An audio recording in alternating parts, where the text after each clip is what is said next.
बिस्मिल्लाहिर्रहमानिर्रहीम। मेरा नाम वजाहत अली है और आज मैं जिस टॉपिक पे बात करूँगा उसका टाइटल है कल्चर एंड कल्चरल स्टडीज़। और इसमें आगे बढ़ने से पहले कल्चर के ऊपर बात करना ज़रूरी है कि what is the meaning of culture. जो कल्चर है वो बेसिकली एक दूसरे से कनेक्टेड भी होता है और इन्फ्लुएंस भी होता है। ये स्टडीज़ सेम अप्लाई होती है कल्चरल स्टडीज़ में भी। According to the cultural studies जिस चीज़ में इसका सबसे ज़्यादा कंसर्न होता है और ये जिन चीज़ों से सबसे ज़्यादा डील करती है उसके अंदर जो मोस्ट इम्पॉर्टेंट है वो एंथ्रोपोलॉजी, हिस्ट्री, लिटरेचर और सोशियोलॉजी और बहुत सारी ऐसी फील्ड्स हैं जिनके साथ ये डील करती है और इसको इन्वेस्टिगेट करती है। अकॉर्डिंग टू द बुक जो कल्चर है वो यूज़ करता है 3 सेंसेस, जिसमें जो पहली वाली है the art and artistic activity, symbolic features of a particular way of life and a process of development. Culture with a big C, according to the William, वो डिस्क्राइब करता है कल्चर को through the music, literature, painting and sculpture, theatre and film. About the Raymond William, he was an author, academic, cultural theorist, literary critic, public intellectual, social worker and educator. The study culture is to ask, culture एक ऐसी product है जो कि इंसानों को रहने का और सीखने का एक तरीका बताती है, जिसके अंदर इम्पोर्टेंट फैक्टर हैं कि मैनर्स ऑफ ड्रेस कोड, जैसे आपके कपड़े पहनने का तरीका कि किस तरह से वो कल्चर टू कल्चर वेरी करते हैं, आप प्लेस कि जिन स्पेसिस पे आप लोग रहते हैं, अ लैंग्वेज जिस तरह की आप लैंग्वेज यूज़ करते हैं, नॉर्म्स ऑफ कंडक्ट कि किस तरह से आप कल्चर में बिहेव करते हैं, सिस्टम ऑफ बिलीफ कि आपका जो रिलीजन है और दूसरी चीज़ों पे आपके अकायद किस तरह के हैं, और आर्किटेक्चरल स्टाइल कि आप किस रीजन में किस आर्किटेक्चरल स्टाइल को फॉलो करते हैं।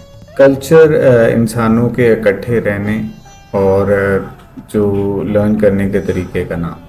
Culture as a way of life, the word culture refer to the creation and use of symbols, a particular way of life, a group of people and humanity in general.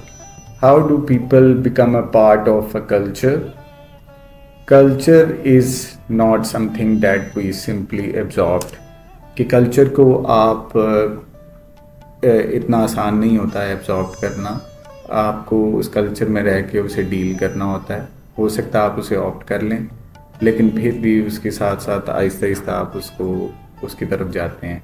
और इसके अंदर जो learning process है वो anthropology जो कि refer करता है और डिफरेंट प्रोसेस की तरफ, जिसमें एक्कल्चरेशन और इनकल्चरेशन।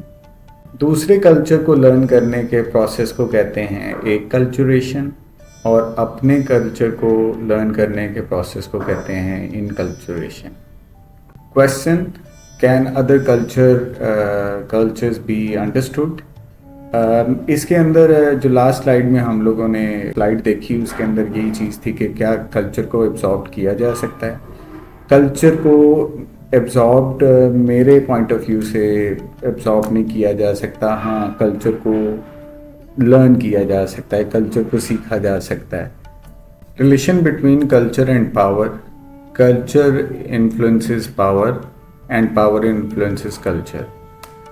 इसके अंदर ऐसे ही है कि ये दोनों आपस में कनेक्टेड हैं कि कभी पावर इन्फ्लुएंस कर जाती है कल्चर को और कभी कल्चर पावर को इन्फ्लुएंस करता है, लेकिन ये दोनों चीज़ें इकट्ठी रहती हैं और एक सोसाइटी को शेप करती हैं।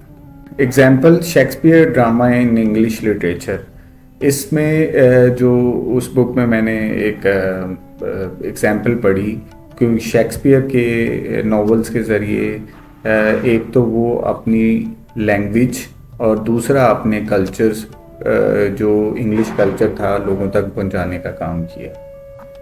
थियोराइजिंग कल्चर इसके अंदर इम्पॉर्टेंट चीज़ ये है कि लोग एक आइडिया, किसी एक कॉन्सेप्ट, किसी एक फ्रेमवर्क पे जब कलेक्टिवली काम करते हैं तो एक कल्चर की बुनियाद बनती है।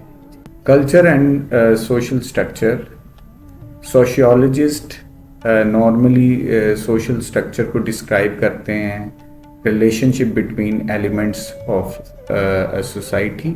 इन general term culture is value, norms and simple.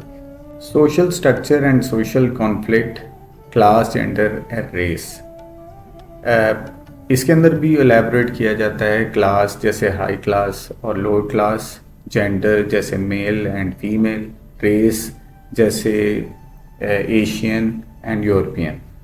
Conclusion, cultural studies एक ऐसी इंटरडिसिप्लिनरी फील्ड है जिसमें sociology, history, geography, English and anthropology जो कि एक स्टडी को कलेक्टिवली इस्तेमाल करती है और इसकी जो अप्रोचेज़ हैं और जो मेथड्स हैं वो एड्रेस करते हैं एक शेयर्ड कंसर्न को। इस चैप्टर में विजुअल कल्चर को जो मैंने स्टडी की है, इसके अंदर जो मोर इम्पोर्टेंट थिंग है कि किस तरह से जिस तरह मॉडर्निज्म आई और चीज़ों ने एक दूसरे को ओवरलैप किया, जिसमें आप टेक्नोलॉजी के एडवांसमेंट देखते हैं जैसे कि बिल बोर्ड्स हैं, मैगज़ीन्स हैं, आपके पास फोटोग्राफी है जो कि 19th सेंचुरी में आई थी, और इसी तरह से और आर्ट की फॉर्म्स हैं जैसे सिनेमा है, टेलीविज़न है, ऑन स्क्रीन कंप्यूटर्स हैं, मोबाइल फ़ोन्स हैं, अदर कम्युनिकेशन डिवाइसेस हैं। तो जो मेन इम्पैक्ट आया विजुअल कल्चर का वो एक अर्बन सिटी के ऊपर ज़्यादा उसका इफेक्ट आया, क्योंकि बहुत सारी जो क्लास थी वो शिफ्ट हुई रूरल एरिया से अर्बन साइड पे थ्रू द सोशल इंटरेक्शन की वजह से। और जो एक बड़ा सिटी होता है वो थोड़ा सा इन चीज़ों को ज़्यादा इम्पोर्टेंस देता है, जिसकी वजह से ये एक अट्रैक्टिव पार्ट बनता है जिसमें कल्चरली वो रिच हो चुका होता है और बहुत सारी एक्टिविटीज़ करता है, जैसे कि एग्जीबिशंस का होना, किसी इवेंट्स का होना और इस इवेंट को प्रोजेक्ट करना through the different mediums. Thank you very much.